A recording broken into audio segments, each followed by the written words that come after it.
तो डॉक्टर साहब, ये आखिरी जंग अरबों की इसराइल से कब कौन सी हुई थी, 74 में या उससे पहले? मेरे ख्याल में डेट एग्जैक्ट 74 में थी, आखिरी जो थी। सही। तो इसका मतलब ये हाँ। है कि हाँ, यानी ये वो दौर है जब ईरान के अंदर अभी इनकलाब नहीं आया है, शाह मौजूद है। तो इस सूरत हाल में मैं थोड़ा सा आप ये समझना चाह रहा हूँ ना कि अब ये तो अरबों का और ये पूरा पस मंजर बहुत अच्छे से आपने बताया। अब हम इस तरफ आते हैं कि जो अरबों ने तो इससे हाथ उठा लिया, ताल्लुकात भी कायम करने की कोशिश की, उन्होंने कहा भाई आप अपने अपने मुल्क पर और अपने अवाम पर तवज्जो दो, तरक्की पे काम सारा कुछ। अब शाह ये मोहम्मद साहब ने 2030 का विजन वगैरह जो सारा दिया, तो वो उस पे है कि भाई अपने उस पे फोकस करो, इधर उधर के चक्करों में ज्यादा नहीं रहना चाहिए। तो अब जब हम ईरान और इसराइल ताल्लुकात को देखते हैं, तो मैं थोड़ा सा ये समझना चाह रहा हूँ कि इनकलाब से पहले मशरिक वस्ता में दहशत ईरान, बावजूद इसके कि वो अरब मुल्क नहीं है, अजमी मुल्क है, लेकिन एक मुसलमान मुल्क होने के नाते वहां पर मेरे ख्याल से 90% या 95% दहशत मुसलमान, ये शिया सुन्नी और ये सब मिला के। तो अवाम मुसलमान वहां पर, बड़े बड़े उलमा मराजी, मजहबी लीडरशिप भी रही वहां पर, हर यानी शिया दुनिया के लिए। तो उस वक़्त ईरान का और इसराइल का ताल्लुक क्या था? मैं अभी इनकलाब की बात वाले पे मुस्तकिल सवाल करूंगा। इनकलाब तक उन 4 जंगों में ईरान का क्या रहा? गैर जानिबदार ईरान था, किसी की तरफ झुकाव था? और फिर खुद ईरान का, इनकलाब से पहले वाले ईरान का इस पूरे कजिए पे क्या मौकफ था? देखें, मसला ये है कि जो लास्ट अरब वॉर तो 1973 में थी, योम कपूर, अक्टूबर अक्टूबर में शायद हुई, 73। देखिए, मसला ये था कि सही। ईरान को अगर आप देखें इस मामले को, ईरान तो अमेरिकन जी। कैंप में था। सही।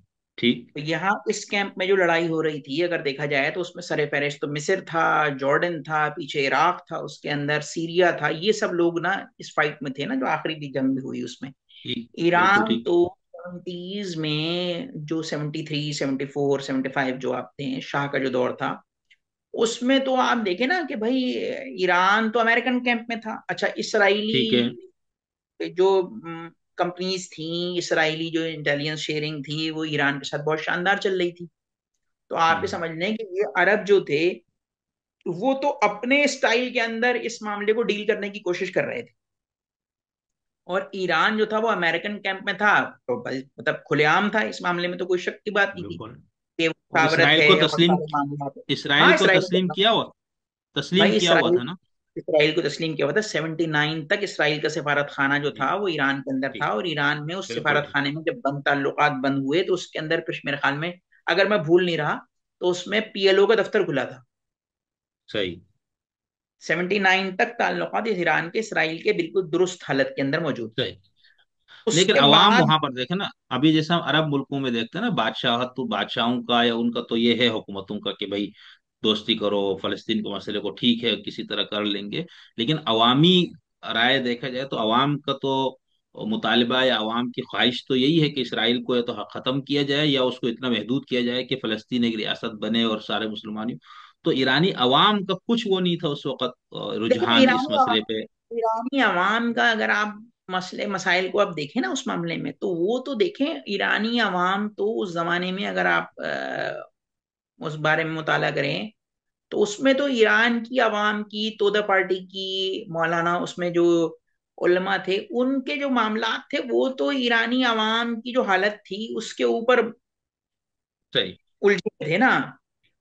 कि भाई ईरान जो शाह जो है वो 1000 साल वो तकरीबात हो रही हैं, बिलियन ऑफ डॉलर्स, वो पूरा एक नया शहर बनाया गया, उसमें खर्च कर दिए गए, और सेहत पे नहीं लग रहा, तालीम पे नहीं लग रहा। बुनियादी शिकायतें जो ईरानी आवाम को थीं, जिसको आप समझ लें कि जिसकी वजह से इनकलाब आया, वो फलस्तीन थोड़ी था। वो तो ऐसा ही है वो पॉलिसी तो। थी ना शाह की। वो तो जो आज पाकिस्तान के मसाइल हैं, कि देखें, सेहत है, सफाई है, तालीम है, ऐसा ये ही। है ना मसला आवाम के। अब ये तो देखें, मसला ये है कि हुकूमत वक्त एक बयानिया बनाती है, अवाम तो उन बुनियादी मसाइल का शिकार है ना, जो आज है, कि आज महंगाई है, तालीम है, बेरोजगारी है। वो वो मामला थे जिसको आप इस कह लें कि भाई कम्युनिस्ट पार्टी ऑफ ईरान ने, उलमा ने, इन सब ने मिलके कैश किया, और फिर इनकलाब आया, क्योंकि वो जो रजीम शाह की खत्म की गई, वो नहीं डॉक्टर साहब, उस मैं समय। मैं तो ये समझना चाह रहा हूँ ना, आप ठीक है यहाँ पर बेरोजगारी गुर्बत सारे मसाइल है, लेकिन इस मसले पे आप देखें ना, आप पाकिस्तान के मेरे ख्याल से बिला तफरीक मजहब मसलक सब 80 से 70% जो हम सोशल मीडिया पे देखो वो सब ईरान के हामी है।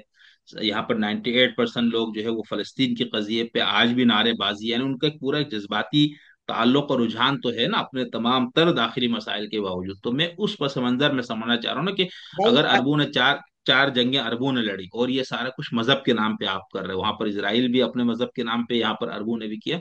तो उस सिचुएशन में ईरान बिल्कुल लाताल्लुक, या उस सिर्फ उस कैम्प में जो इसराइल का कैम्प था, जो अमेरिका था, उसके साथ रहा। तो यानी अवामी सतह पे इसका कोई आपने जो कुछ तारीख पढ़ा है, उसमें ऐसी कोई तहरीक या कोई इस तरह का जोश और जज्बा खरोश नहीं था, या ये मसले की बुनियाद की वजह से कोई खामोशी थी कि बस ठीक है। देखिए देखिए मसलकी तौर पर तो कल भी ईरान का जब शाह था तभी मसलकी तौर पर उसका मजहब जो था वो अहले तशी शिया था। सही, हाँ, बिल्कुल आज यही भी शिया था। चीज। ठीक है। कोई ऐसा आज मसला पे तो नहीं हम कि आएंगे वो ना, वो फर्क हो ठीक है। गया, वो वाले तशय्युर मतलब और ये वाले तशय्युर में फर्क है, वो मतलब हम अब बात अगर बात करेंगे। ठीक है। लेकिन देखें असल मसला तो समाजियात का था ना। शाह तो ऐसा कोई बयानिया नहीं बना रहा था ना जो एंटी इसराइल हो या जी एंटी जी, अमेरिका हो या बिल्कुल नहीं एंटी बना रूस रहा हो था। या एंटी ईरान हो। बिल्कुल वो तो ठीक है। कोई नहीं था। हाँ, नहीं बना रहा था। उसकी तो असिस्टेंस थी।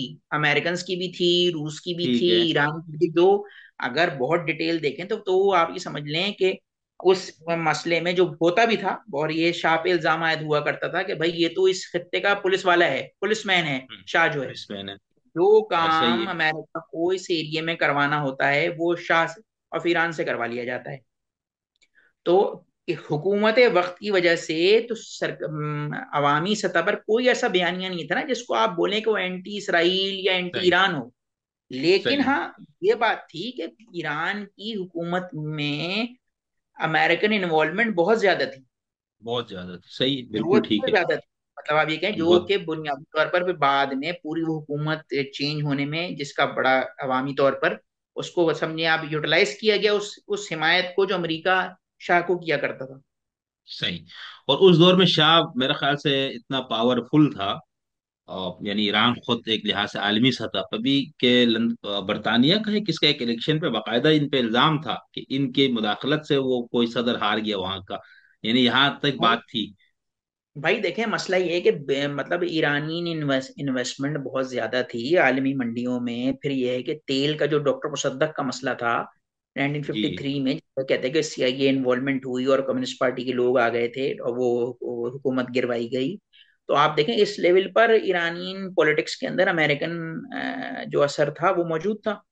और उसकी वजह से ईरान जो था वो फ्लरिश कर रहा था, ग्रो कर रहा था। भाई उसके रिजर्व्स थे और फिर वो ऑयल प्रोड्यूसिंग कंट्री, बहुत बड़ी बिल्कुल। कंट्री था। मतलब अगर अगर उस जमाने का था तो शुमार देखें तो मतलब सबसे बहुत बड़ा। से ममालिक में तो उतनी कैपेसिटी नहीं थी जितनी आज वो ऑयल निकाल रहे हैं कि ईरान का मुकाबला कर सके। बिल्कुल तो ऐसे ही। जीडीपी जीएनपी के रेट जो वो हैं वो तो इस बात के हैं कि भाई किस हमारी सी नेशनल ग्रोथ थी। हाँ, ये हो सकती है बात कि अवामी सतह पे जो दाखिली मसाइल में वो ये हो सकता है कि अमीर अमीर तर हो रहा है, गरीब गरीब तर हो रहा है, ये मसाइल थे। लेकिन आप ये कहें कि अवामी सतह पे वो एक लाइन के भाई फलस्तीन बिल्कुल खत्म हो जाए। ईरान, मेरा अपना ख्याल ये है कि हाँ। जितना मैंने मुताला किया, ईरानियों का उस मसले में फलस्तीन का या उस लेवल का कोई ताल्लुक था नहीं। सही। वो ठीक, अपने बहुत अच्छा। मामला को ज्यादा देख रहे थे जी, बेहतर अंदाज में। ठीक ठीक। क्योंकि मैंने भी तालिब इल्म की तो कुछ चीजें पढ़ी है, इस तरह की चीजें आपकी तरह तो बहुत गहराई से इस तरह से नहीं। तो उससे मुझे ये चीज कम, यानी इसकी कमी महसूस हुई, या मुझे ये लगा यार उस वक्त तो बिल्कुल ही कोई उसमें ईरान के उसमें जिक्र इतना कोई है ही नहीं, ना कोई तंजीम ना। हालांकि अरब दुनिया में आग लगी है 4 बार, सब कुछ हुआ।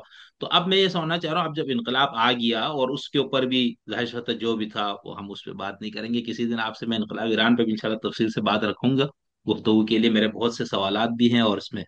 तो अब इनकलाब आया, इमाम खोमेनी वहां पर मरकजी किरदार के तौर पर सामने आ जाते हैं। तो उस वक्त क्या हुआ, यानी एकदम जो सारा ताल्लुक माल्लुक वो तो चलो अमेरिका और आलिमी उसकी वजह से मलयामेट हो गया, लेकिन फिर उसके बाद ऐसा लगता है जैसे कि सिर्फ ईरान ही है जो फलस्तीन के कजिए को कार्ड को उठाए फिर रहा है, और ईरान ही है जो इसराइल के साथ उसने न सिर्फ दुश्मनी मोल ली, बल्कि इमाम khomeini के तो बयानात भी है कि ये एक नाजायज रियासत है, अरब के कल्ब में एक खंजर है, और इसको हम सफाई हस्ती से मिटा देंगे। तो ये सब कुछ एकदम कैसे हुआ है, मतलब ये वो क्या वजह हो सकती है? देखें भाई, बात यह है कि इस मसले को अगर ये आप देखेंगे, इस सियासत, इस मसले को 79 में इनकलाब आ गया। जी। ठीक है। आयतुल्ला जी। कहाँ थे? कहाँ मौजूद थे? फ्रांस में थे। फ्रांस में थे। फ्रांस में थे। और मतलब मुस्लिम ममालिक रखने को तैयार नहीं थे, और वो फिर फ्रांस चले गए। तो देखें, यूरोप को आयतुल्ला खुमैनी से कोई ऐसा मसला नहीं था। उन्होंने फ्रांस में रख लिया, वहां से वो लिखत पढ़त भी कर रहे थे, पंफलेट पंफलेट जो भी कोई थे, वो टेप्स खुल वगैरह के उनके आ बयानात रहे दे थे। रहे थे। हाँ, खुल दे के रहे थे। बयानात दे रहे थे, हाँ यानी बिल्कुल। इसका मतलब ये है कि यूरोप को तो ईरान से कोई दुश्मनी नहीं थी। तो जाहिर पता, जब यूरोप को नहीं थी, अमेरिका को भी नहीं थी। एक सही। मूवमेंट थी, वो खिलाफत चल रही थी, उसमें आप समझे, बास कम्युनिस्ट पार्टी भी थी ईरान की, तलबा भी थे उसमें, उसमें उलमा भी थे। अच्छा, अक्सरियत अहले तशी का वो मुल्क था, तो जाहिर बात ऑब्वियसली उलमा भी साथ साथ चल रहे थे। अब उस मसले के अंदर आप ये देखेंगे, फिर आयतुल्लाह वहां से वापस आ जाते हैं। अगर इतनी दुश्मनी होती या इतना खौफ होता ईरान से या आयतुल्लाह से, तो भाई उस प्लेन को ही के साथ कुछ गड़बड़ की जा सकती थी। कोई मसला तो नहीं था ना इस मसले के ऊपर। लेकिन बहरहाल वो आ गए ईरान, उन्होंने भाई टेक ओवर कर लिया। जिस तरह से उन्होंने फिफ्थ, वो कहते हैं ईरान का आइन जो है, वो जिस पे खतूत पे इस्तवार किया गया है, वो भी हो गया। सारे मामला हो गए। असल मसला जो मैं समझाऊं, आपने भी देखा होगा तारीख में, असल मसला शुरू हुआ जब तलबा ने ईरान की एम्बेसी के ऊपर कब्जा किया। इनकलाब के बाद जो हुआ। इनकलाब के बाद जो ईरान बड़ा मशहूर है, वो ईरान होस्टेज क्राइसिस जो है, और वो 300 कुछ दिन तक चलता रहा, जिसमें पेश पेश जो थे वो ईरान के जो एक पहले सदर भी ये भी थे, अहमदी निजात, वो बाजरगान। स्टूडेंट लीडर थे। अच्छा। अहमदी निजात ठीक। भी थे ना उसमें। तो सही। वो जो मेरे ख्याल में, वो जो इस तालिबान शुरू में, आप देखें, अगर आप उसकी हिस्ट्री पढ़ें तो आप देखें, शुरू में आयतुल्लाह खुमैनी की हुकूमत ने उस पर कोई खास रिस्पॉन्स नहीं किया था। वो एक समझे एक हजूम था तलबा का, जो कि घुस गया एम्बेसी में, और उन्होंने वो यरगमाल बना लिए। बाद में फिर उसको ओन करना पड़ा कि हाँ भाई, फिर ईरान ने उसको ओन किया कि सही। भाई ये तलबा ने अब जो हरकत कर दी है, अब उसको ओन करते हैं। तो ईरान होस्टेज क्राइसिस से मेरे ख्याल में फिर ये बात ना एंटी अमेरिका और ये सब गई। और देखिए, एक और भी मामला था कि जितनी, वो आप ये समझ लें कि अब किसी चीज को समझना हो तो आप उसकी जिद को समझना शुरू करें।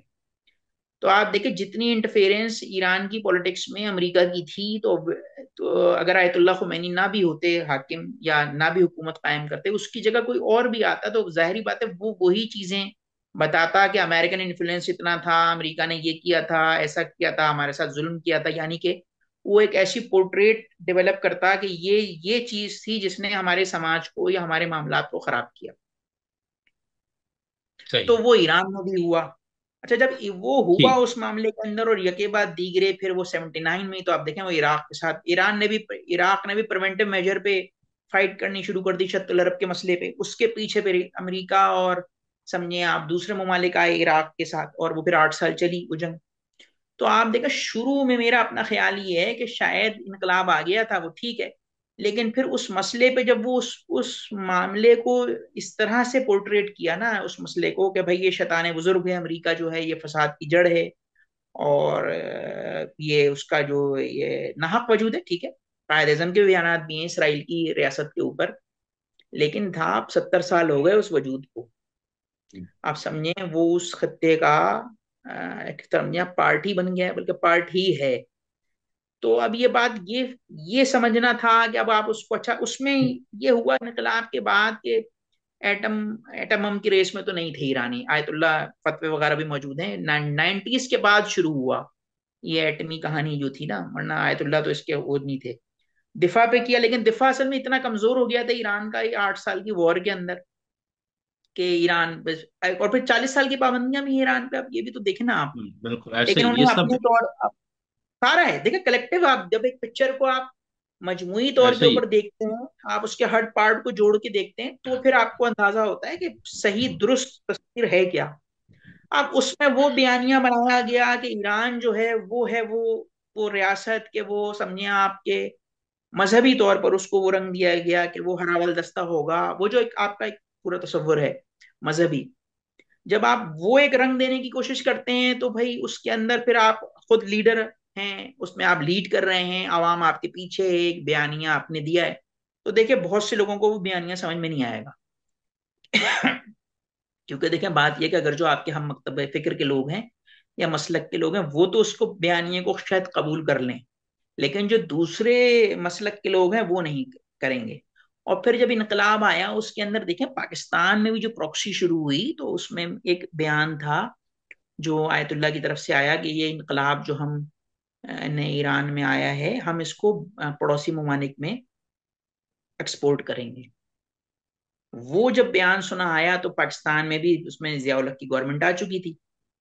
तो भाई इनको भी तशवीश हो गई कि भाई, और जाहिर बात है होनी भी चाहिए थी कि भाई ये क्या पड़ोस में तो ये सब कुछ हो गया। अब यहाँ पे भी जो आपको पता है फिर आपके सामने ही है कि पाकिस्तान बैटल ग्राउंड बन गया प्रॉक्सी का उसमें के अंदर। फिर अरब ममालिक और पाकिस्तान और ये सब सामने ही आपके, तो आपकी रिसेंट तारीख है पूरी। ये ऐसा ही। सारा मामला ये हुआ उसके अंदर, तो उसकी वजह से कि मतलब वो फलस्तीन कार्ड या वो एंटी अमेरिकन सेंटिमेंट्स जो थे जो अरबों के भी थे उसको कैश कराया जाए। और फिर पीएलओ और हमास उसको सबको देख के किसी तरह से इसराइल की रियासत का खात्मा किया जाए, या खात्मा तो नहीं हो सकता ये तो नहीं, समझें कि ऐलान वो, है। हाँ सही है। आप ये कहें कि वो आप तकरीर बोल लें या आपको नारा बोल लें, कहना चाहिए उसको सियासी तौर के ऊपर, वो सियासी नारा या सियासी कार्ड था जिसको आप लेके चले। अच्छा। हाँ उससे ज्यादा आप क्या करेंगे आप बताएं ना। बिल्कुल पांचों बिल्कुल ऐसा ममालिक ही। ने इकट्ठे मिलके एक जंग लड़ ली, उसमें शिकस्त पाए। अमेरिका देखें अमेरिकन असिस्टेंस से हुई या बरतानिया की असिस्टेंस से हुई, या बरतानिया फ्रांस अमेरिका सब आके पीछे खड़े हो गए इसराइल के। जब पांच छह ममालिक को मार पिट सकती है तो फिर उसके अंदर छह, दो तीन भी ईरान भी और दूसरे पाकिस्तान भी शामिल होकर क्या कर लेंगे, उनकी भी पिटाई लगेगी। ऐसा ही। ये तो हकीकत हो गई ना। देखें ये तो बिल्कुल एक बिल्कुल रैशनल अप्रोच के साथ रियलिस्टिक अप्रोच ही हो गई। तो अब बिल्कुल। उसके अंदर मसला ये है कि भाई जब ये हो गया तो वो बयानिया हो गया फिर, कि वो बयानिया आवाम को ये बात बताने के लिए कि ईरान वो वाहिद जोग्राफियाई इस खत्ते के अंदर वो एक ताकत है जो मजलूम और जालिम, भाई जुल्म तो कर रहा है। अगर आप किसी की बका को खतरा होगा तो वो आप, मतलब चाकू मारने में या गोली मारने में दरेग तो नहीं करेगा, पूछेगा तो नहीं कि ऐसा आप ही है। मुझे क्या करेंगे मेरे साथ। तो उस मसले को इन पूरे इनकलाब में 79 से लेकर टिल नाउ तक कि भाई वो उसको समझे आप, उस पर लागत लगाई गई तकरीबन 30 अरब डॉलर तो शाम में लगाए गए। अभी जो ये गवर्नमेंट अभी मसला हुआ ना कि भाई इतनी ह्यूज इन्वेस्टमेंट ईरान ने कर रखी थी शाम में, और तो बीस ये अरब पूरी, डॉलर ये मुस्तनद रिपोर्ट है ये, बिल्कुल। ये आप जाके देख लें, ये तो बीबीसी ने भी किया है उस पे सही। बाकायदा। क्योंकि देखें कंटेंट जो है बीबीसी का खासतौर पे कंटेंट जो है वो ये है कि पहले उनका लीगल डिपार्टमेंट चेक करता है। वो देखते हैं इस पे ऐसा तो नहीं है कि बीबीसी के ऊपर केस हो जाएगा। तो ये आया सही। कि तकरीबन हमास पे और इन पे 20 अरब डॉलर के करीब बिलियन डॉलर्स में, और 30 अरब इन्वेस्टमेंट थी शाम में। उन इन्वेस्टमेंट का क्या बनेगा, वो डूब गई, क्योंकि ये गवर्नमेंट थोड़ी देगी जिसमें से आई थिंक 17.2 बिलियन डॉलर की कर्जे की बात कर रही थी ईरान गवर्नमेंट शाम के साथ, कि हमने अच्छा। मुख्तलिफ प्रोजेक्ट मुख्तलिफ कंपनीज और मुख्तलिफ प्रोजेक्ट जो थे वो यहाँ लगाए थे, उनकी वापसी का क्या होगा अब जब हुकूमत बदल गई है। तो अब देखें जब सही। इतनी बड़ी रकम किसी मुल्क में लगी हो किसी दूसरे मुल्क की, और वो हम्म। वहां पे हुकूमत ही बदल जाए, तो एकदम से आप समझ लें माशी तौर पे तो बहुत बड़ा झटका है ये। बहुत बड़ा, बिल्कुल। अच्छा, उसके बाद ऐसा। जिस तरह से हमास को और दूसरे जो मलेशिया थी उनको जिस तरह से ईरान सपोर्ट करता था कि भाई अगर इसराइल आपके साथ जुल्म करे तो आप उसका जवाब इस तरीके से दें। तो उसके मामले में ये बात यहाँ तक जब आई पहुंची सारे मामले में, उससे पहले वो तमाम जितने आप समझ लें कि वो रुकावटें थी उनको दूर किया। कि हमास के साथ भी हुआ, और पूरा वो आप देखें ना कि आपने चार छह ही वो गजा के ऊपर मिसाइल इसराइल की तरफ किए थे, उन्होंने पूरा गजा जिसके ऊपर बड़ा हंगामा हुआ कि भाई उन्होंने कहा भाई पूरा हम बना देते हैं ये। और सऊदी अरब ने भी उस पे कोई बेकात बयान दी, मैं देख रहा था एक बयान दिया तो उस पे सुना है ट्रंप ने, अमेरिका के सदर ने बयान दिया कि इतनी बड़ी जगह पड़ी हुई है खाली सऊदी अरब में, हम सारे इनको इनको लाके वहां बसा देते हैं। उसके बाद से कोई बयान नहीं आया फिर। बिल्कुल। अरे डॉक्टर साहब, ये जब हम आपने, इसीलिए मैंने ये ख्वाहिश थी कि पूरा पस मंजर हमारे सामने आ जाए। तो इनकलाब ईरान से पहले का ताल्लुक, ये सब कुछ, फिर इनकलाब के फौरी बाद ये सारा कुछ हुआ। तो अब इसके अंदर जैसे हमारे यहाँ कुछ लोगों का तो जो खालिस मजहबी जहन के नुक्ते नजर के लोग हैं, उसमें से वो लोग जो ईरान और उसकी सिस्टम के बहुत हामी है, चाहे वो अरब दुनिया में रहने वाले, हम तो पाकिस्तान में ही लोगों को ज्यादा ज्यादा जानते हैं, तो उनका तो ये मौकफ है भाई, ये देखो सिर्फ फलस्तीन का मसला है और इसराइल गासिब रियासत है, और ये हमें दीन का हुक्म है, मजहब का एक नैरेटिव है, अकीदे की हद तक इसको बना लिया गया कि इस वाहिद वजह की वजह से इस कदर इस ईरान ने सख्तियां बर्दाश्त की और सारा कुछ। जो बिल्कुल इसके मुखालिफ नुक्ते नजर के लोग हैं, उनमें से बहुत से उनका ये कहना है कि भाई ये तो बस एक मशरिकी वस्ता में एक बालादस्ती की लड़ाई है, और इस बालादस्ती की लड़ाई में बाकी अरब ममालिक के मुकाबले पे ईरान हर लिहाज से बेहतर है, ताकतवर भी है, रकबे के लिहाज से, हर लिहाज से। और दूसरा जो है वो इसराइल है। तो इन दोनों में यही कशमकश है कि यहाँ मशरिक वस्ता में बालादस्ती किसकी हो। और तीसरा जो हमारे यहाँ जो ईरान के भी मुखालिफ है, सिस्टम की बुनियाद पे नहीं, मसलक की बुनियाद, उनको ये लगता है कि ईरान है तो बस वो शियत है, राफिजियत है, फलाना ढिमकाना, जो एक बखसूस मसलक की खौल में जिन्होंने देखा, तो उनका एक हमेशा ये चूरन मतलब एक उनका नुक्ते नजर ये रहा। यहाँ तक कि एक बंदे का वो तकरीर भी है कि अगर मैं मर गया और फिर भी हुआ तो उधर आके कुछ कर लेना। तो उनका ये नुक्ते नजर है भाई, नहीं ये तो आपस में जो है ना नूरा कश्ती है, मिले हुए लोग हैं, ईरान अमेरिका और इसराइल, और ये देखना ये कोई एक बड़ी कोई जंग नहीं होगी। तो अब आप एक गैर जानिबदार मुहक्किक के तौर पर इन सारों के सामने रख के आप क्या समझते हैं कि बुनियादी तरीन तनाज़ा जो है ईरान और इसराइल का, वो महज मसले फ़लस्तीन और इसराइली रियासत के वजूद का खात्मे का जो ऐलान है, या उसको ना मानने का ऐलान है, वही है, या कुछ और वजूहात भी हैं? सॉरी, देखें मैं अब सवाल थोड़ा जो लंबा हो गया। देखें अब जो बुनियादी तौर पर अब जो मसला हो गया है इस जंग के बाद से, कि ईरान पे बरह रास्त इसराइल ने ही हमला कर दिया, जबकि मस्कत में मुज़ाकरात हो रहे थे अ, अमेरिका के और ईरान के साथ। 60 दिन गुजरे और वो 60 दिन में नतीजा नहीं पूरा हो सका, और 61वें दिन इसराइल ने उस पर हमला कर दिया। अब देखें, बुनियादी मसला इस वक्त तो बका का है। ईरान की अपनी बका किस में है? इसराइल का जो मामला है, फलस्तीन का जो मामला है, वो तो चला गया पस मंजर में। अब तो ईरान की अपनी बका की बात हो रही है कि भाई टॉप लीडरशिप आप समझ लें कि आर्मी की वो चली गई, पासदारान की चली गई, साइंसदान जो थे वो उसके अंदर हलाक हो गए। कि इवन कि अब ये बात उन्होंने खुल के ये बयान कर दी कि भाई हम तो ये जो रहबर थे उन तक को टारगेट कर सकते थे, लेकिन अमेरिका ने कहा कि नहीं भाई आप ये ना करें। लेकिन मतलब डॉक्टर साहब, बाकायदा नहीं। बात यहाँ तक पहुंची किस बुनियाद पे ना, सिर्फ बालादस्ती की लड़ाई की वजह से, या फलस्तीन ही है जिसकी बुनियाद पे बात इधर तक पहुंच गई कि बाकायदा बनाई? चलो ठीक है, इस वक्त तो इसराइल ने ये बुनियाद बनाया हुआ ना कि ये एटम बम बना रहे और हम उसको नहीं बनाने देंगे, हमारे वजूद का बहुत बिल्कुल सीरियस खतरा लायक हो जाएगा। लेकिन इस पूरे पस मंजर में जो पिछले 40-45 साल की हिस्ट्री है, उसको सामने रखा जाए तो आप ये इसको आप कैसे इग्नोर कर सकते हैं? देखें, मसला देखें, बात यह है कि इस खत्ते में फलस्तीन के मामले को तो इस्तेमाल किया अरबों ने। अच्छा, उसके अंदर इसराइल को मिटाने की कोशिश की, एक दफा नाकामी, दूसरी दफा, तीसरी दफा, फिर वो आप समझे फुल फ्लैश वॉर का मसला खत्म करके मलेशियाओं के थ्रू वो काम करना शुरू किया। ठीक है, उसमें भी नाकामी हो गई। अब जो नाकामी लेटेस्ट हुई एपिसोड बिल्कुल। हुई उसमें नाकामी हो गई। हम्म। उसमें ईरान ने फलस्तीन के मसले को ही इस्तेमाल करते हुए अपनी पेनिट्रेशन शाम और उर्दून तक फैलाने की कोशिश की। उन सही। मलेशिया या उन ग्रुप्स के साथ अपनी कंपनीज के साथ इन्वेस्टमेंट करनी शुरू की। शाम में बिलियन ऑफ डॉलर्स की वहां कंपनियां थी, वहां लोग थे, वह मलेशिया थे। वहां ईरानी कमांडर्स जो थे वो ट्रेनिंग कर रहे थे, जिसके अंदर वो आपको याद होगा जो जो ईरानी जर्नल जो थे कासिम सुलेमानी, जिनको इराक में टारगेट किया गया। तो जी। देखें, इसराइल के साथ जिस तरह से इनडायरेक्टली महाजराई या आप समझ लें कि फैलाव की पॉलिसी पे ईरान था कि मलेशिया के थ्रू हम जो हैं वो उस खत्ते में उधर बालादस्ती हमारी हो जाए। ठीक। हम्म। इसराइल की जो फलस्तीन का जो होगा वो तो होगा, लेकिन उसके अलावा उर्दून और शाम यहाँ पे हमारी बालादस्ती, इराक में यहाँ हमारी बालादस्ती हो जाए।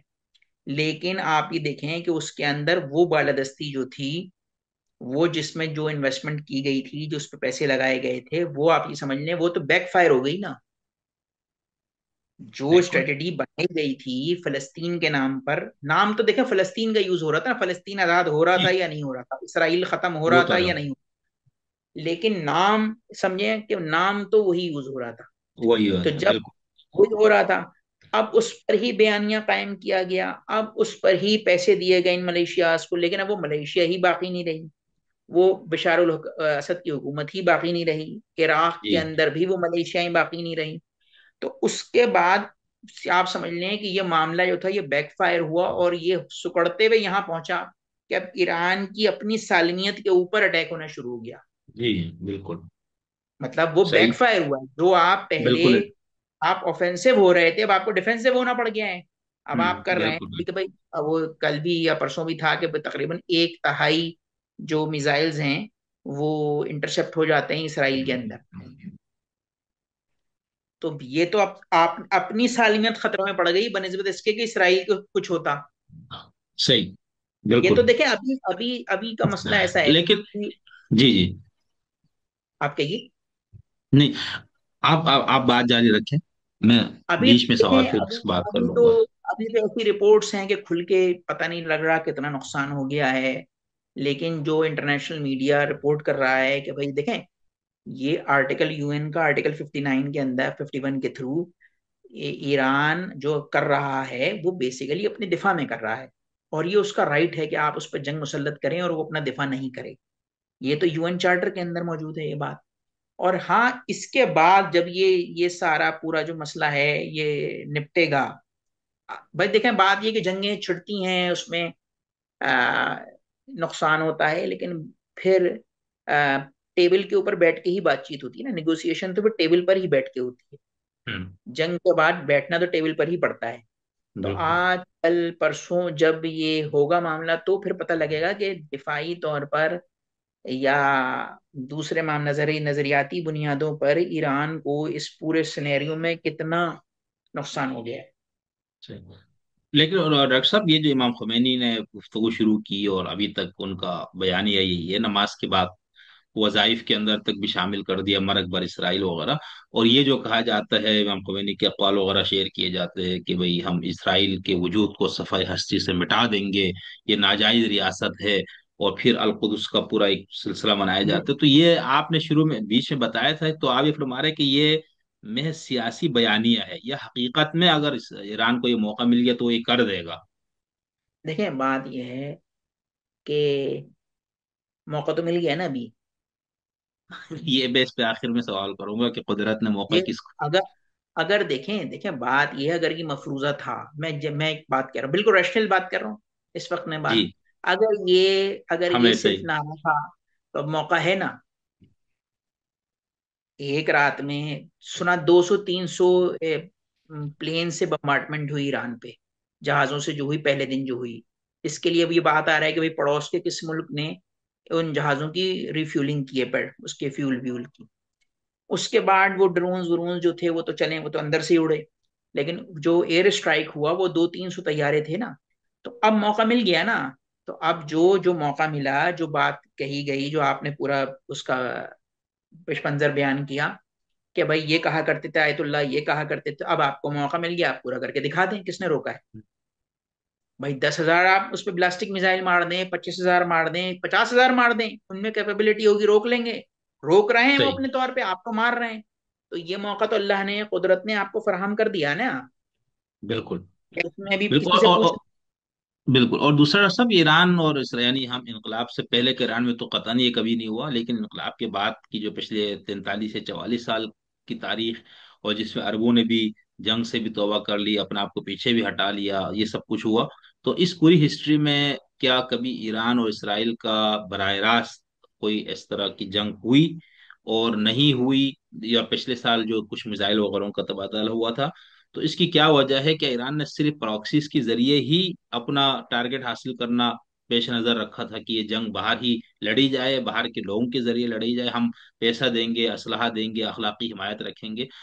मे- इसकी क्या मेरा ख्याल तारीख है? ये मेरा ख्याल ये है कि ईरान ने अपने तौर पर इस मामले को, कि 90 की दहाई से शुरू किया एटमी प्रोग्राम, तो आपको पता है उसमें सेंट्रीफ्यूजेस जो इनरिच यूरेनियम को करते हैं, उसके लिए उसको एक खास मुद्दत दरकार होती है कि वो इतने अरसे के अंदर वो सेंट्रीफ्यूजेस जो होते हैं वो इस काबिल होते हैं कि वो उनको आप फिर एटॉमिक वॉरहेड में तब्दील कर सकें, जो पाकिस्तान ने भी मुद्दत पूरी की पूरी। उसके जी अंदर अब ये बात खुल के आ रही है कि इसराइल ने कहा कि भाई हमारी इंटेल, हालांकि ईरान जो था वो एनपीटी का मेंबर भी था, तो उसके अंदर हालांकि ये इसराइल ने कभी दौरा नहीं कराया आलमी मुबसरीन को अपनी एटमी तनसीबात का, लेकिन ईरान तो करवाता था। इनकी इंटेलिजेंस शेयरिंग ईरान की ये है कि हमें ये रिपोर्ट थी हमारे पास, और हमने प्रिवेंटिव स्ट्राइक इसलिए ईरान पर किया है कि अनकरीब ईरान जो है वो हॉट टेस्ट कर सकता है न्यूक्लियर उसका न्यूक्स का। तो हमने सही है। उससे पहले ही उसकी जो एटॉमिक इंस्टॉलेशन है उन पर अटैक करके उस प्रोसेस को ही आप समझ लें डिसमेंटल कर दिया है, या आप समझें कि डिस्ट्रॉय कर दिया है। अब ये नहीं पता कि वो किस हद तक गया है, क्योंकि अब इस मामले को तो ये बाद में आपको पता है बाद एकदम में से जो समझे क्लाउड होता है पूरा वॉर क्लाउड, उसमें तो चीजें धुंधली हुई हुई होती हैं। उसके बहुत बाद ज्यादा। पता लगता है कि भाई किस कदर नुकसान हो गया है, या 10 15 20 साल ईरान पीछे हो गया है कि फिर 20 25 साल मेहनत करे और फिर वहां पे आए, मतलब आर्म्स एंड उसमें एमुनेशन में, कि वो न्यूक्स जो है वो डेवलप कर सके इसी एक बड़े एटमी हमले के लिए। ये जो है ना, तो बरह रास्त ईरान और इसराइल की कभी कोई जंग नहीं हुई, ठीक है, इंकलाब बरह के बाद से अभी तक रास्त अरबों के अलावा मेरी नजर से ऐसा कोई नहीं गुजरा नहीं है। कि और अंदर फिर इराक का, इसराइल का और ईरान का मतलब 1 to 1 हुआ हो। पाकिस्तान का सही। भी मसला था, वो जो जब एक था मसले में जिसके अंदर एक इसराइली प्लेन पाकिस्तानी एयरफोर्स से उर्दून में शायद आई थिंक वहां पे था कि शॉट डेड हुआ था किसी उसमें, लेकिन वो उस वैसे ही इत्तफाकन हुआ था। वो वैसे 1 to 1 सही। पाकिस्तान भी कभी इसराइल के खिलाफ सही। नहीं गया है।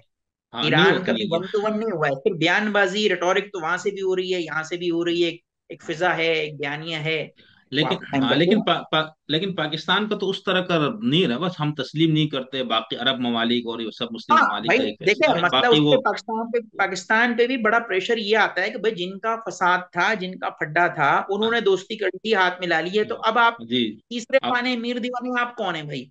अच्छा, अब यहाँ क्या हुआ है 20 25 साल के अंदर कि भाई अवामी राय ऐसी हो गई है, लेकिन अगर हुकूमत ये चाहेगी कि भाई इसराइल के साथ या सऊदी अरब, जाहिर पता है भाई, हम तो आपको पता है पाकिस्तान की फाइनेंशियल कंडीशन जो है वो आईएमएफ, वर्ल्ड बैंक और सऊदी अरब की मरोने मिन्नत है।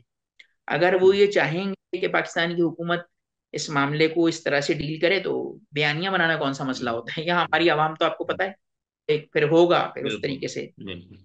लेकिन अभी लेकिन जैसे आपने, डायरेक्ट, जी, प्रॉक्सीज के बारे में भी आपने बताया ना, यानी डायरेक्ट तो कोई लड़ाई नहीं हुई, जंग नहीं हुई 23 अक्टूबर के बाद। जाहिर सी बात है, वो इसराइल की तरफ से जो कुछ हुआ, फिर यहाँ से ईरान के कुछ मिसाइल गए और कुछ एक दो टारगेट पे लगे, बाकी सारा कुछ सारा उस तरह हुआ। अच्छा, उससे पहले जैसा हम ये देखते हैं कि कुछ अरब ममालिक ने भी जंगों से तौबा करने के बाद कुछ जिहादी और हुर्रियत पसंद तंजीमों की पुष्पनाही की, लेकिन कभी उन्होंने उसको ऑन नहीं किया ना, मेरा ख्याल से, कि हम कर रहे हैं और हम इसको इमदाद दे रहे हैं। लेकिन फिर जब वो सारा प्रोजेक्ट ईरान ने संभाल लिया और बाकी सारे अरब ममालिक पीछे हट जाते हैं, तो उसके बाद फिर ईरान न सिर्फ खुल के इसको इकरार करता है, उसकी हिमायत करता है, बहुत बहादुरी से इसको कबूल करता है, और फिर उसी ईरान के प्रॉक्सीज में हिजबुल्लाह ने कितने सालों तक इसराइल के नाक चैन चबवा के रखा उधर लुबनान के अंदर। उसके बाद हमास का भी सारा इसके साथ हो गया, फिर उधर यमन की हौसी।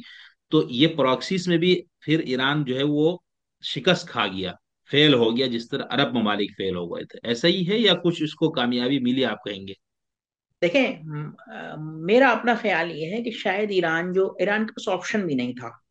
अगर बात आपकी देखें कि अरब ममालिक जिस तरह पीछे हट गए थे, और वो मतलब आप ये समझ लें कि एक मुसलमान ममालिक होने के नाते, या जिस तरह से ईरानी गौर हुकूमत का शुरू दिन से स्टांस रहा था कि हम मुसलमानों के मजलूमों के फेवर के अंदर हैं, और वो जो जिस तरह से मतलब समझे कारे सियासत के अंदर वो मजहब की जो था कि वो जालिम और मजलूम, वो उस जो बयानिया उन्होंने पूरा बनाया था उस स्ट्रक्चर, गवर्नमेंट स्ट्रक्चर को फाउंडेशन रखने के लिए, उसके अंदर मेरे अपने ख्याल में कि वो मजबूरी भी थी कि इसराइल का वो जालिम और या फलस्तीन मजलूम, और हम फलस्तीनियों के या हम मजलूमों के हिमायत करने वालों में से हैं, और उनको वो करने प्रॉक्सी करने वालों में से हैं।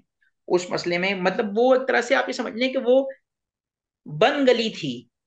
वो सही बंद गली थी, इसके आगे फिर रास्ता था नहीं। ईरान जिस बंद गली में था, वो सही। उसकी भी और ये मजबूरी थी।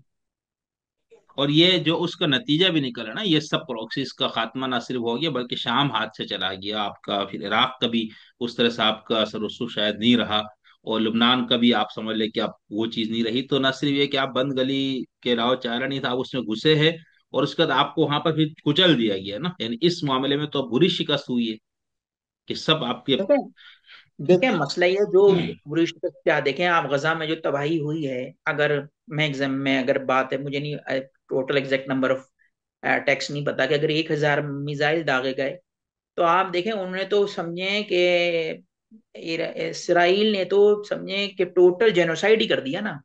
1,000 मिसाइल के जी बदले उन्होंने शायद 1 1.5 2 लाख जी बंदा मार दिया, बच्चे बिल्कुल, मार वो दिए। भी कर उन्होंने कहा दिया। भाई, बिल्कुल। वो भी उन्होंने कर दिया। उन्होंने बोला भाई आप ये शौक पूरा कर लें, हम आपको बताते ही नीचे। तो अगर देखा जाए तो वो तो एक तरह से समझे कि वो बाउंस बैक कर गया वो सब कुछ ना, जिसमें जितनी सही। बिल्कुल। हवाले से गारतगरी हो गई उसके लिए।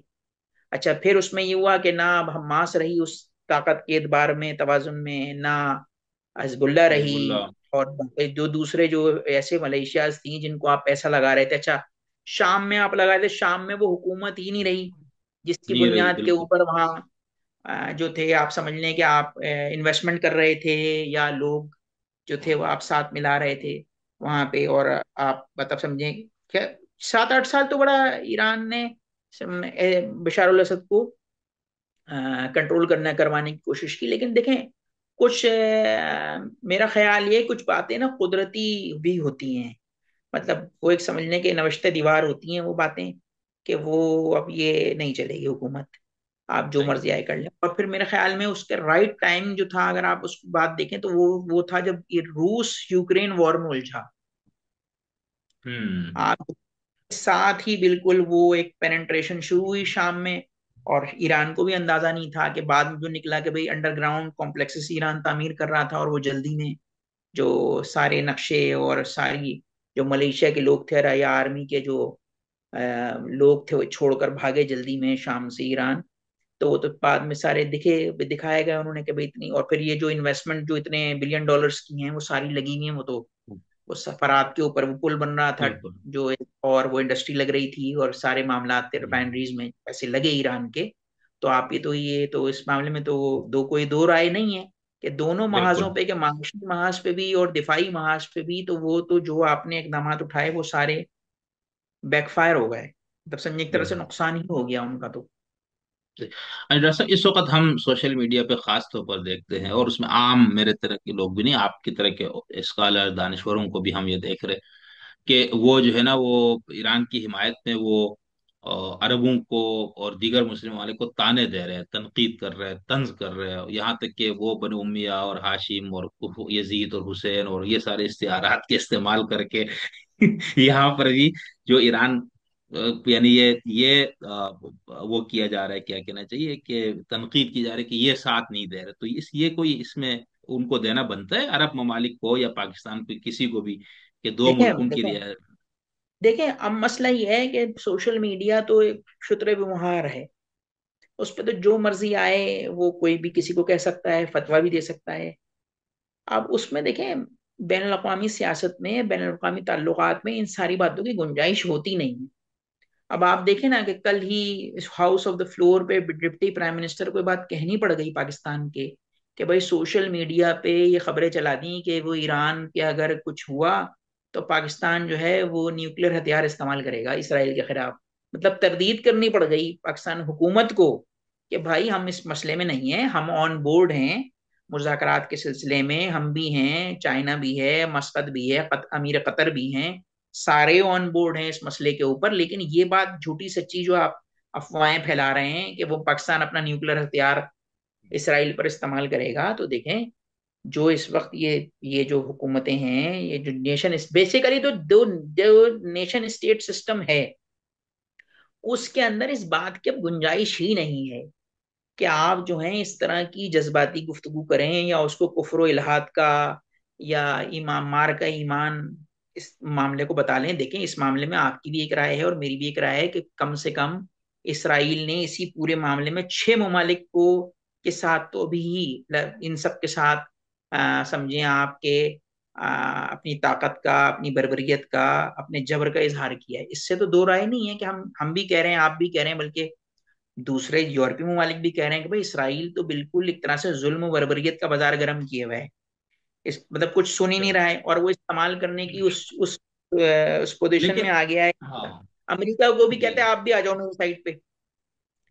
तो लेकिन ऐसा अमेरिका इससे भी इससे मैंने, बच रहा है। जी, मैंने आपसे पहले भी दो अहले इल्म से इसी मौजूद पर गुफ्तगू की, तो मैंने उनके सामने भी ये सवाल रखा है। मैं आपके सामने, आप सब लोग जब इस तरह की बात आती तो फौरन वो इसराइल जालिम जाबिर और फलाना ये कर रहा है, ठीक है।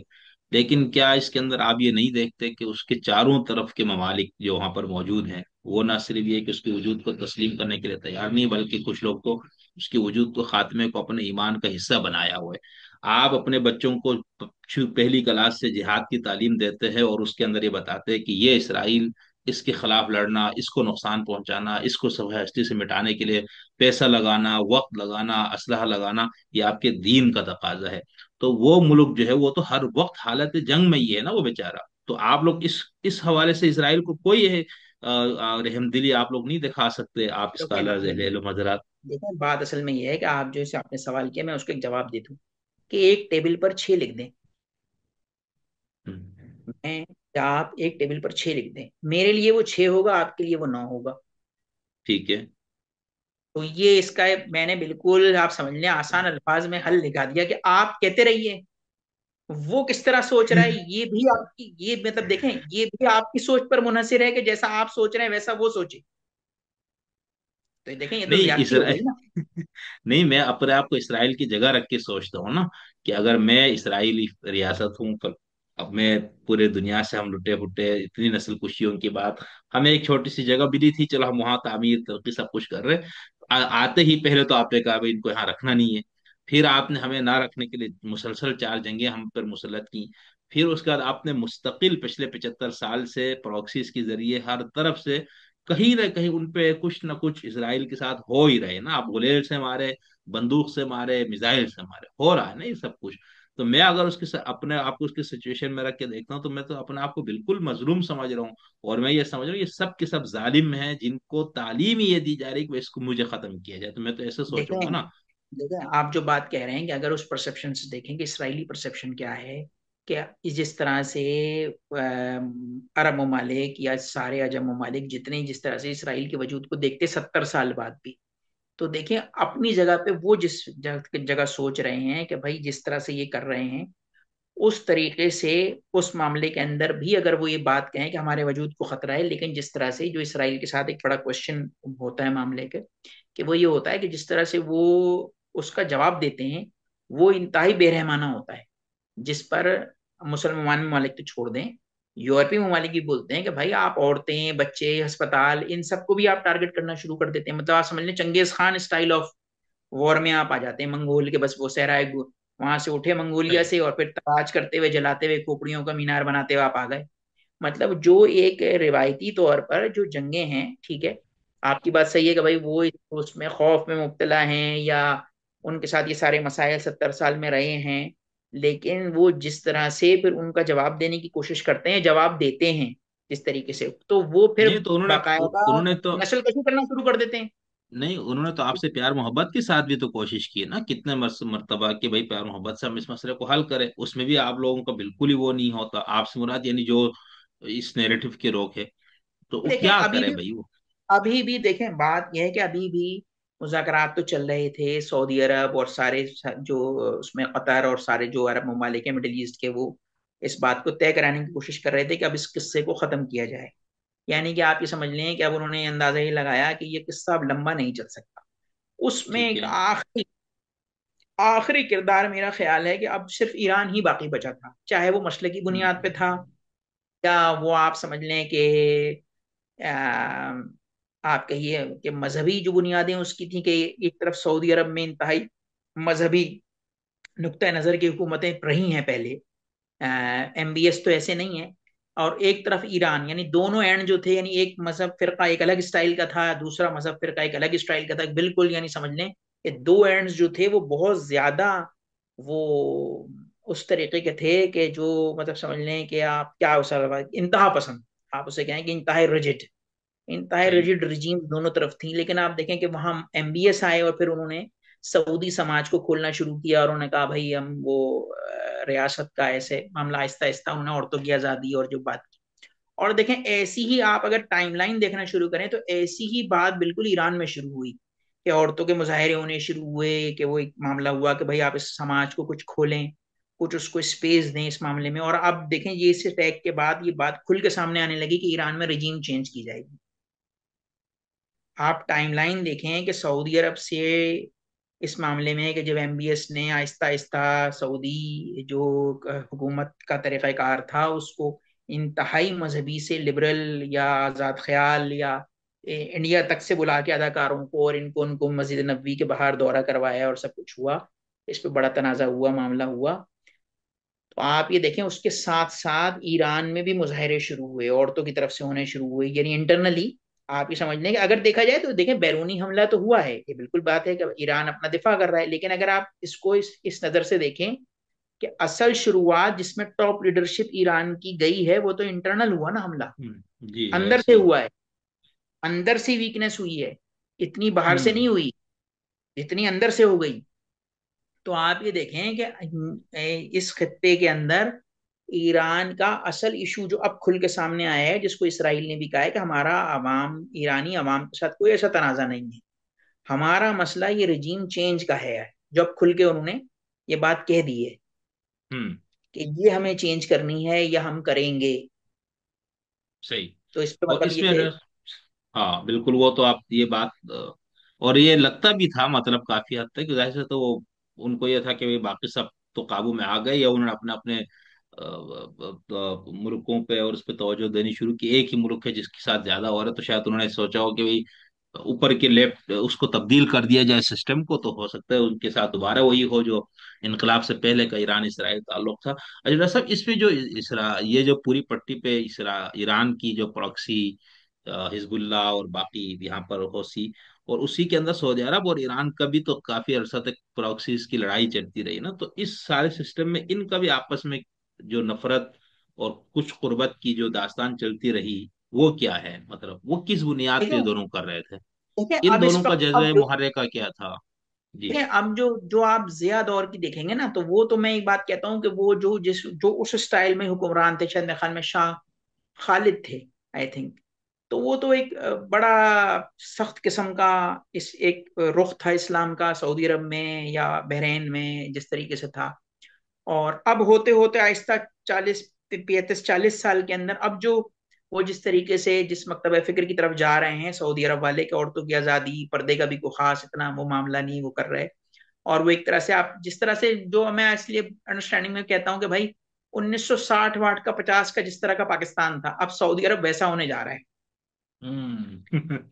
सही मतलब है। उस तरह का कि भाई लिबरल है भाई आप। भाई देखें कराची शहर में आप भी हैं, आप किससे पूछ लें कि बाकायदा बार थे यहाँ पे, कैबरे थे, जिसको नमाज पढ़नी है नमाज पढ़े, जिसको जाना है वहां जाए, मतलब एक आजाद सा एक पुरफजा माहौल बिल्कुल। था कि ठीक है कोई जैसे यार दुबई में जैसे है, आप दुबई में चले जाएं, 1 घंटे की 1.5 घंटे की फ्लाइट है, वहां जाके देख लें, कोई किसी को रोक नहीं रहा, कोई किसी को पूछ नहीं रहा, मामला है।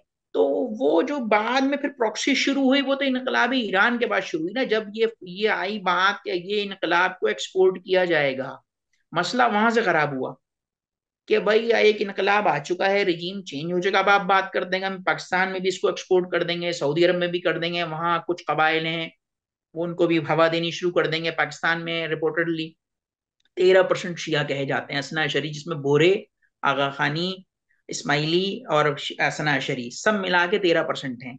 मतलब जो अच्छा। आपको पैसी फैक्ट बुक पे मिल जाएंगी ना इसकी बात।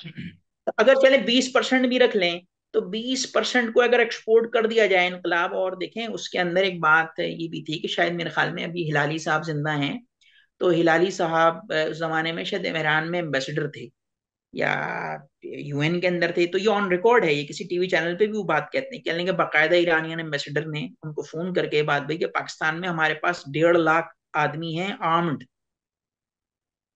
अच्छा। वो ये बात कोट करते हैं, उनको ये कहा है बात, और हम हैं ये पाकिस्तान का। हिलाली, ये जफर हिलाली जफर साहब। इलाही, जफर इलाही साहब, जी जी, अच्छा अच्छा। जफर इलाही साहब। तो अब आप देखें कि, लेकिन हम तो हम्म। पाकिस्तान के फ्रेंडली हैं। लेकिन आप उसके बाद जो यहाँ पाकिस्तान के खत्ते में जो प्रॉक्सी हुई जिस तरीके से, आपने सामने देखा ये सारा पूरा मामला तनाजुर में 10-15 सालों में जिस तरह से 20 सालों में हुआ, कि सऊदी इन्वॉल्वमेंट भी थी, ईरानी इन्वॉल्वमेंट भी थी, सारा पूरा सिस्टम हुआ, टारगेट किलिंग भी हो रही थी। तो आप देखें प्रॉक्सी अगर शाम में थी, इराक में थी, पाकिस्तान में भी चल रही थी, लेकिन देखें पाकिस्तान में तो जिया साहब का जो दौर था वो एक खास खास किस्म का इस्लाम का चेहरा था, वो एक खास उसको हम्म। डील करते थे। और वो जहाद अफगानिस्तान भी कर रहे थे वहां पे, उसमें कर रहे थे, और उसमें बड़े कमिटेड थे वो थे। अच्छा, उसके अंदर बड़ी उनकी थ्योरी थी, और उन्होंने इस बात को बहुत कम लोग बयान करते हैं, मैं बयान कर दूं आपके, कि ईरान के जो ईरान इराक वॉर थी उसमें भी बड़ी असिस्टेंस उन्होंने की। पाकिस्तान से भी शेख, मेरे ख्याल में बेशायद, अगर मैं भूल नहीं रहा उनका नाम, तो शायद उनका नाम था ब्रिगेडियर सुल्तान। कहते हैं पाकिस्तान अच्छा। आर्मी के कुछ अफसरान में से ऐसे वो थे, काबिल लोग थे, जिनको अगर ड्यूरिंग सर्विस 2 दफा ये हुआ कि शायद ये वो इस कैपेबल के हैं कि शायद उनको 2 दफा अगर हो तो आला तरीन एजाज जो है आर्मी का वो दिया जाए। वो उन्होंने ईरान इराक वॉर में, इसको कई मुख्तलिफ स्कॉलर्स ने लिखा भी है इस वाक़े को, कि उन्होंने जाके ईरानी आर्मी को ट्रेन किया, जिसके अंदर वो बाकायदा पूरी पूरी खंदकें, एक वो थी, उसकी टैक्टिक्स थी, जिसके अंदर बहुत लंबी लंबी तवील खंदकें खुदवाते थे। तो सही। जियाउल हक साहब ने जो बात है, उन्होंने ईरानी गवर्नमेंट को बहुत फेवर किया, और बाद में जो साने वजूड़ी कैंप हुआ उसके अंदर सबको पता है कि पाकिस्तान के स्टिंगर्स जो थे वो ईरान के अंदर ईरान ने इस्तेमाल कर दिए थे, जिस पे अमेरिका को पता लगा कि भाई स्टिंगर्स तो हमने दिए थे पाकिस्तान गवर्नमेंट को अफगानिस्तान में चलाने के लिए, और वो जो है वो अपना खलीज फारिस के अंदर ईरानी जो बोट्स हैं वो इस्तेमाल कर रही हैं अमेरिकनों के ऊपर, इराकियों के ऊपर। हम्म। जिसके बाद ओजडी कैंप का सानिया हुआ, ये तो सब सामने है आपके, स्टिंगर्स मिसाइल ही तो यूज हुए थे। इसके लिए बाद में बिल्कुल। उन्होंने कहा था स्टिंगर मिसाइल का हैंडल तो हमें वापस करो, वो कहाँ गए, तो इन्होंने फिर ये ओजडी कैंप का वाकया हो गया था। तो जियाउल हक असल और में जनरल रहमान, जनरल जियाउल हक और जनरल हमीद गुल, इन्होंने एक थ्योरी कॉइन की थी, जैसे असलम बेग की एक थ्योरी थी ना स्ट्रेटेजिक डेप्थ की, कि हम हम्म। अफगानिस्तान में हमारे पास हम मतलब हम चौड़ाई में इतने नहीं है, हमारा हर एरिया जो है वो टारगेट में है इंडिया के, तो हम अफगानिस्तान तक रसाई पैदा कर लें, तो अगर कुछ ऐसा हो तो मुमकिन तौर पर हम अपने न्यूक्लियर हथियार अफगानिस्तान शिफ्ट कर दें, ताकि वो अटैक की जद में ना आए हिंदुस्तान की। स्ट्रेटेजिक डेप्थ थ्योरी कहलाती है। ऐसी ही एक स्ट्रेटेजिक एक थ्योरी डिजाइन की थी अख्तर अब्दुलरहमान ने, जनरल जयाउल हक ने और हमीद गुल साहब ने। वो थी PIA की थ्योरी।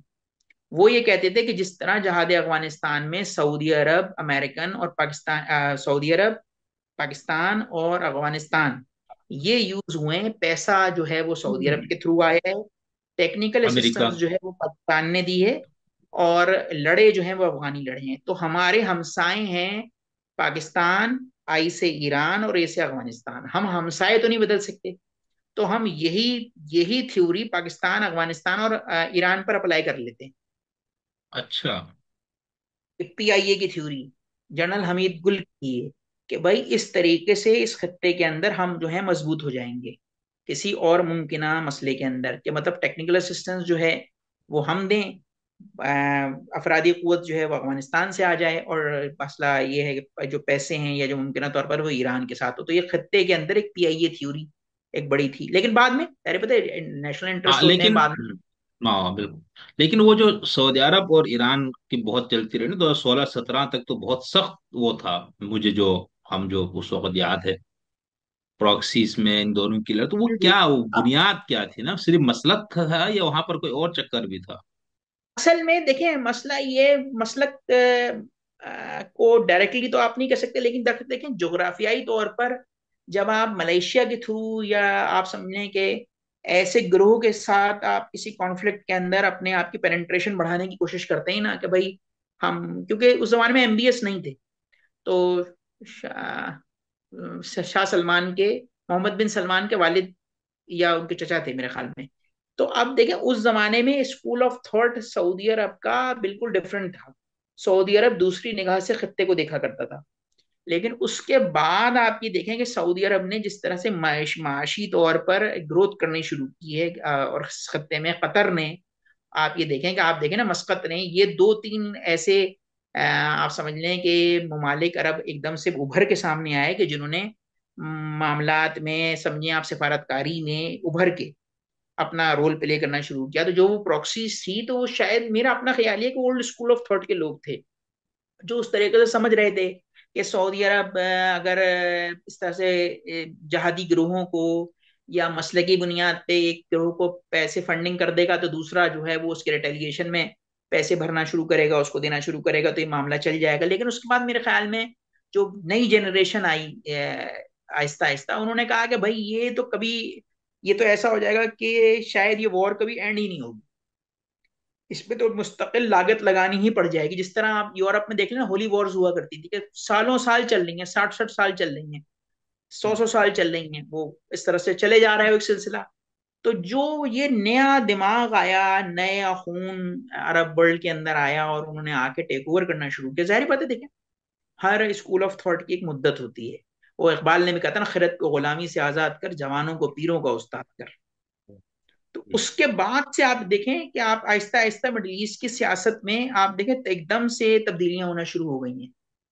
तो मैं ये समझता हूं कि फंडिंग हुई, इसमें कोई शक नहीं कि नहीं हुई फंडिंग, लेकिन उसके बाद फिर रियलाइजेशन ये पैदा हुई कि जो नए सियासी एक्टर्स आना शुरू हुए, उन्होंने कहा कि भाई इस तरीके से तो हम ग्रोथ नहीं कर सकते। अगर हम इस उलझाव में पड़े रहेंगे ना कि इस ग्रोह को देना है, उसकी हिमायत करनी है, तो फिर हम खुद कब ग्रो करेंगे, सही। या हमारा फिर रोल क्या होगा? क्योंकि देखिए, हम्म। आपको, अब तो दुनिया ग्लोबल विलेज की बात कर रही है ना, अपने आप को, अपनी माशी इस्तेहकाम की बात कर रही है, अपनी प्रोडक्टिविटी की बात कर रही है, अपने लोगों को साइंस एंड टेक्नोलॉजी में ग्रोथ की बात कर रही है।